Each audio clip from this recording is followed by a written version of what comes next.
எப்படி இருக்கீங்க? ஸோ இன்றைக்கி வந்து சென்னையில் இருக்கிற தக்ஷின் சித்ரா தான் நாங்கள் போயிட்டுருக்கோம். இது ஒரு ஹெரிட்டேஜ் மியூசியம். நான் இது வரைக்கும் போனதே இல்லை.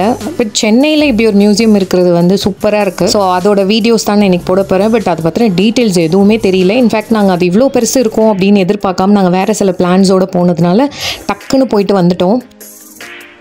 இது ஆக்சுவலி 4 ஸ்டேட்ஸை ரெப்ரசென்ட் பண்ணுற மாதிரி, அதாவது சவுத் இந்தியாவை ரெப்ரசென்ட் பண்ணுற மாதிரியான ஒரு மியூசியம். முன்னாடி இருந்த வாழ்க்கை முறைகள், அதுக்கப்புறம் யூஸ் பண்ண பாத்திரம், வீடு எப்படி இருக்கும், ஸோ இந்த மாதிரியான விஷயங்களை பற்றி சொல்லியிருக்காங்க. பட் அதில் வந்து கைடுன்னு யாரும் கிடையாது. டிவி விஷுவல்ஸு இல்லை அங்கங்கே வந்து எழுதி வச்சுருக்காங்க. ஸோ அதை நம்ம படித்து பார்த்துட்டு பொறுமையாக போயிட்டு வரலாம். ஸோ உங்களுக்கு என்னைக்காவது ஒரு நாள் ஃபுல்லாக ஒரு டைம் கிடச்சிது அப்படின்னா கண்டிப்பாக இந்த பிளேஸை விசிட் பண்ணி பாருங்கள்.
உள்ளே போனோடனே ஒரு 4 ஏரியா மாதிரி பிரித்து வச்சுருக்காங்க. தமிழ்நாடு இருக்குது, ஒரு சைடு வந்து கர்நாடகா, ஒரு சைடு தெலுங்கானா, இன்னொரு சைடு வந்து கேரளா. ஸோ இது மாதிரி அங்கே உள்ள ட்ரெடிஷன், கல்யாணம் எப்படி நடக்கும், பழைய காலத்து பொருட்கள், இப்படி தான் ஃபுல்லாக வச்சுருக்காங்க. ஸோ இது வந்து தமிழ்நாடை பேஸ் பண்ண வீட்டுக்குள்ளே நம்ம இங்கே இருக்கோம். ஸோ இதில் வந்து தமிழர்களின் அந்த 5 நிலங்களை பற்றின விஷயங்களை இங்கே வந்து ஃபுல்லாக அடுக்கி வச்சுருந்தாங்க. குறிஞ்சி, முல்லை, பாலை, நெய்தல், அப்புறம் இன்னொன்று இருக்குமே மருதம். ஸோ இதை வந்து பேஸ் பண்ணி அங்கே இருக்கிற மக்கள் அவங்க யூஸ் பண்ண திங்ஸ் இதெல்லாம் வச்சு ஃபுல்லாகவே வந்து அழகாக வச்சுருந்தாங்க. ஸோ இதெல்லாம் வந்து பார்க்குறதுக்கு நிஜமாவே ரொம்ப ரொம்ப நல்லா இருந்துச்சு. அண்ட் இதுதான் முக்கியமான ஒரு இடம். எனக்கு இந்த இடத்துலேயே ரொம்ப பிடிச்ச ஒரு மனுஷன்னா இவர் தான். அவர் சூப்பராக பேசியிருந்தார். கண்டிப்பாக அவர் பேசுகிறத கேளுங்க. பட் ஐம் வெரி சாரி, எங்கள் வீட்டு வாண்டுங்க வந்து அங்கங்கே கத்திக்கிட்டே இருந்தாங்க. அதனால அது நடுவில் அவரோட வாய்ஸ் ரொம்ப கம்மியாக தான் கேட்டுச்சு. ஆனால் அவர் சொல்கிற விஷயங்கள் சூப்பராக இருக்கும். ஸோ கொஞ்சம் தயவு செஞ்சு அதை பொறுத்துக்கிட்டு அவரை வந்து என்ன பேசுகிறாருன்னு கேளுங்க. அவர் ஒரு விஷயம் சொன்னார், குழந்தைங்களை வந்து இந்த மாதிரி ரொம்ப சுத்தமான பட்டுவை தமிழில் பட்டு அப்படின்னு நம்ம கொஞ்சுவோம், இதே இங்கிலீஷில் வந்து சிலுக்கு அப்படின்னு நம்ம கொஞ்ச முடியுமா, அதுதான் தமிழோட அழகுன்னு ஒரு விஷயம் சொன்னார். ஸோ இந்த மாதிரி தான் நிறைய பேசியிருக்காரு.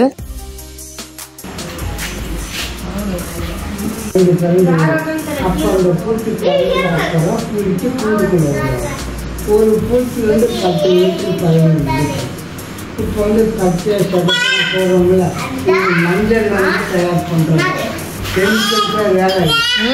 அதனால மேரேஜுக்கு கட்டுப்பாடு இருக்கணும், சாமிக்கு கட்டுப்பாடு இருக்கணும்.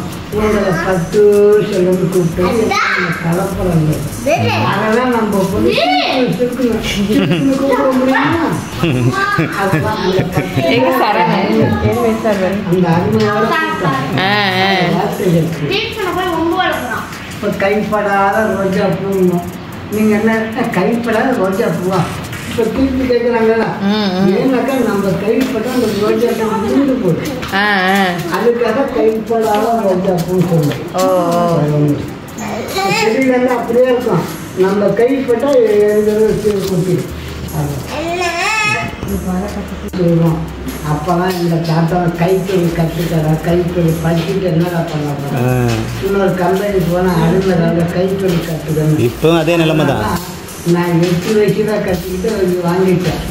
கம்பெனியில் 13 வயசு வேணாக்கா அப்போ 13 வயசுல மைனர். இப்போ 21 கொண்டு வராங்கல்ல, அப்போ 13 வயசுல மைனர். அதனால தான் கம்பெனியில் 13 வயசு. அப்போல்லாம் தாத்தாங்கெல்லாம் கால் எட்டுனா போதும், கை எட்டுனா போதும். ஆமாம், அளவு தான் பார்ப்பாங்க. உட்காந்து அளவு பார்த்தாலே மேஜர் தான். நீங்கள் சுந்தரி சில்க்ஸ் பண்ணுறீங்களா? ரொம்ப இன்ட்ரெஸ்டிங்காக பேசினார் அந்த தாத்தா. ஸோ நெக்ஸ்ட் டைம் வரும்போது இன்னும் கொஞ்சம் கதையெல்லாம் அவர்கிட்ட கேட்கணும் அப்படின்னு சொல்லிட்டு இருந்தேன். அப்புறம் பக்கத்துலேயே வந்து இந்த மாதிரி பானை அந்த மாதிரிலாம் செஞ்சுட்டு இருந்தாங்க. நம்ம வந்து என்ட்ரன்ஸ்லேயே இதுக்கு டிக்கெட் வாங்கிட்டு வந்துடணும். அது வந்து நம்ம பானை நம்மளுமே வந்து செஞ்சு அதை வீட்டுக்கு எடுத்துகிட்டு போயிடலாம். அதுக்கு எக்ஸ்ட்ராவாக நம்ம பே பண்ணுற மாதிரி இருக்கும். அதுக்கப்புறம் இப்போ அது தீப்ஷன் கையில் வச்சிருக்கான்ல, ஸோ இது கூட நாங்கள் வந்து இங்கே தான் வாங்கினோம். இது அந்த பனை ஓலையில் பண்ணுவாங்களே, 30 rupees என்னவோ. ஸோ இந்த மாதிரி குட்டி குட்டி திங்ஸ் இங்கே வந்து விற்கிறாங்க.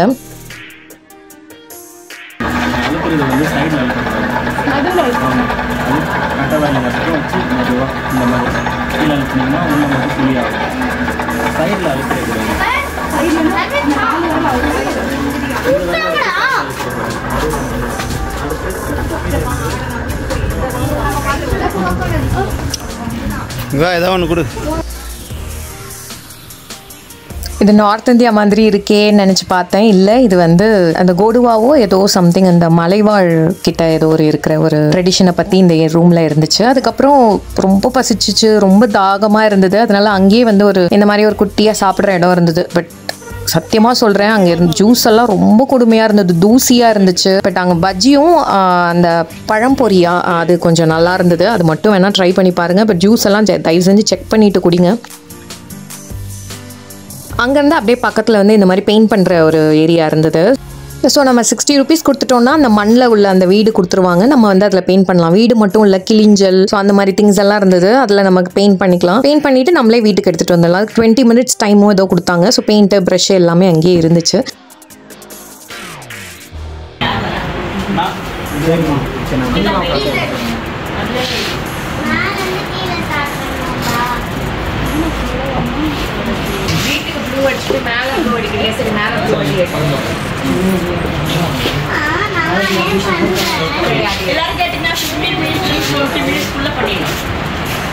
அம்மா பசங்களாம் 5 நிமிஷம் தான்.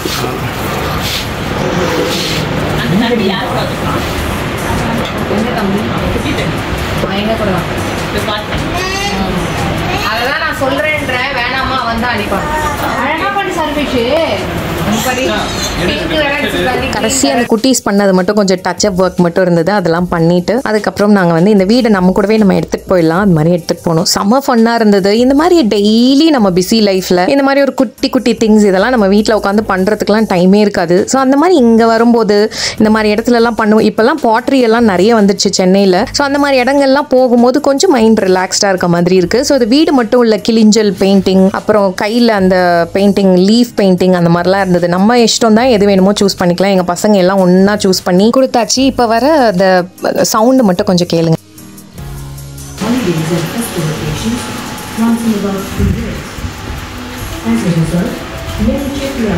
ஸோ இந்த மாதிரி தான் அங்கே ஆடியோ நிறைய போயிட்டுருக்கோம். அதனால அதை பற்றின டிஸ்கிரிப்ஷன், அங்கே ஏரியா பற்றி, ஸோ அவங்களோட ட்ரெடிஷன் பற்றி அந்த மாதிரி நிறைய எக்ஸ்ப்ளனேஷன் கொடுப்பாங்க. ஸோ நம்ம டைம் எடுத்து பார்த்தோன்னா ஒவ்வொரு விஷயத்துக்கு கீழேயும் நிறைய எழுதியிருக்காங்க. அது மட்டும் இல்லாமல் நிறைய அங்கே ஆடியோவில் கேட்டுகிட்டே இருக்கும். இல்லை விஷுவலாக பார்க்குறேன்னா கூட நம்ம நின்று பார்த்துட்டு வரலாம்.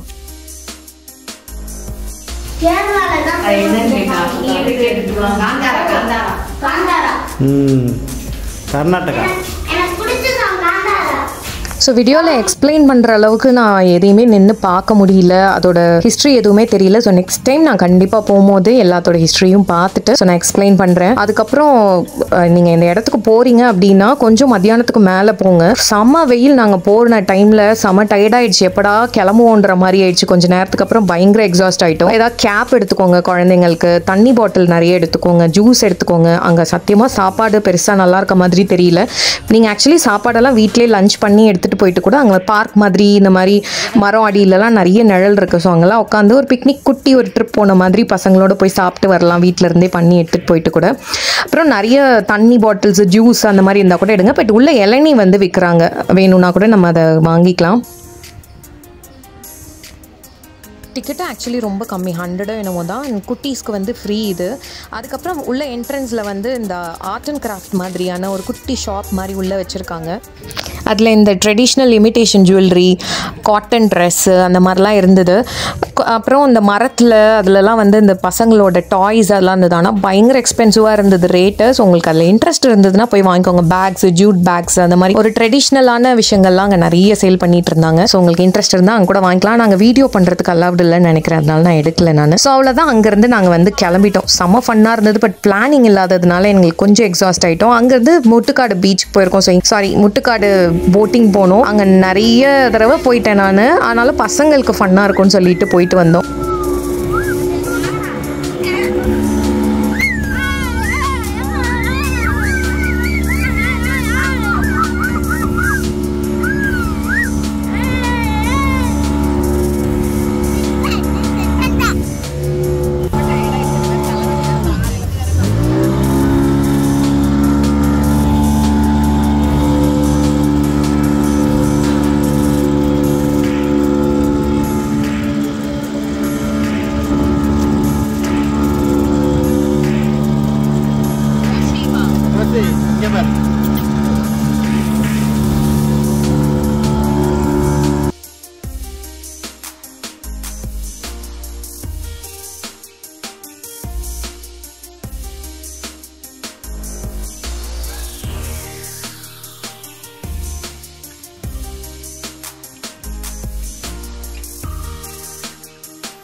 செம்ம டயர்டு, செம்ம பசி வந்துச்சு. அதனால நாங்கள் இங்கே டீ டாக்கீஸ்னு போகிற வழியில் ஒரு இடத்துல நிறுத்தணும். நல்லா இருந்துச்சு அந்த ஆம்பியன்ஸ். மூவி தீமில் பண்ணியிருந்தாங்க. ஜஸ்ட் ஒரு ஃப்ரெஞ்ச் ஃப்ரைஸ், அதுக்கப்புறம் காஃபி, டீ, அந்த மாதிரி. அந்த காஃபி டீ மட்டும் கொஞ்சம் சுமாராக இருந்தது. ஆனால் மோமோஸ் ரொம்ப நல்லா இருந்தது. ஸோ வேணும்னா அங்கே போனீங்கன்னா நீங்கள் ட்ரை பண்ணி பாருங்கள்.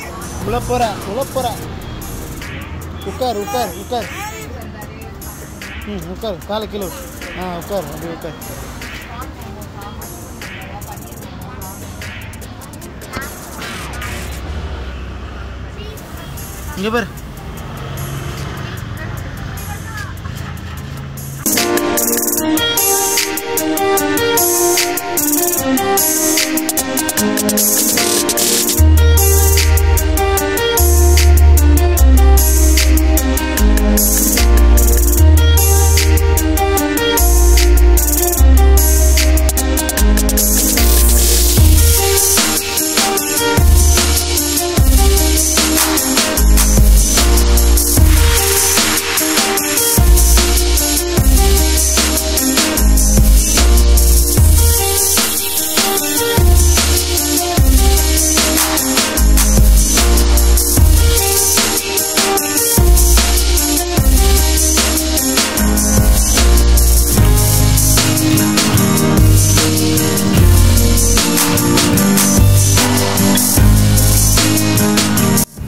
இதான் கொஞ்சமாக நாங்கள் அங்கேருந்து வாங்கிட்டு வந்த திங்ஸ். சூப்பராக இருந்துச்சு.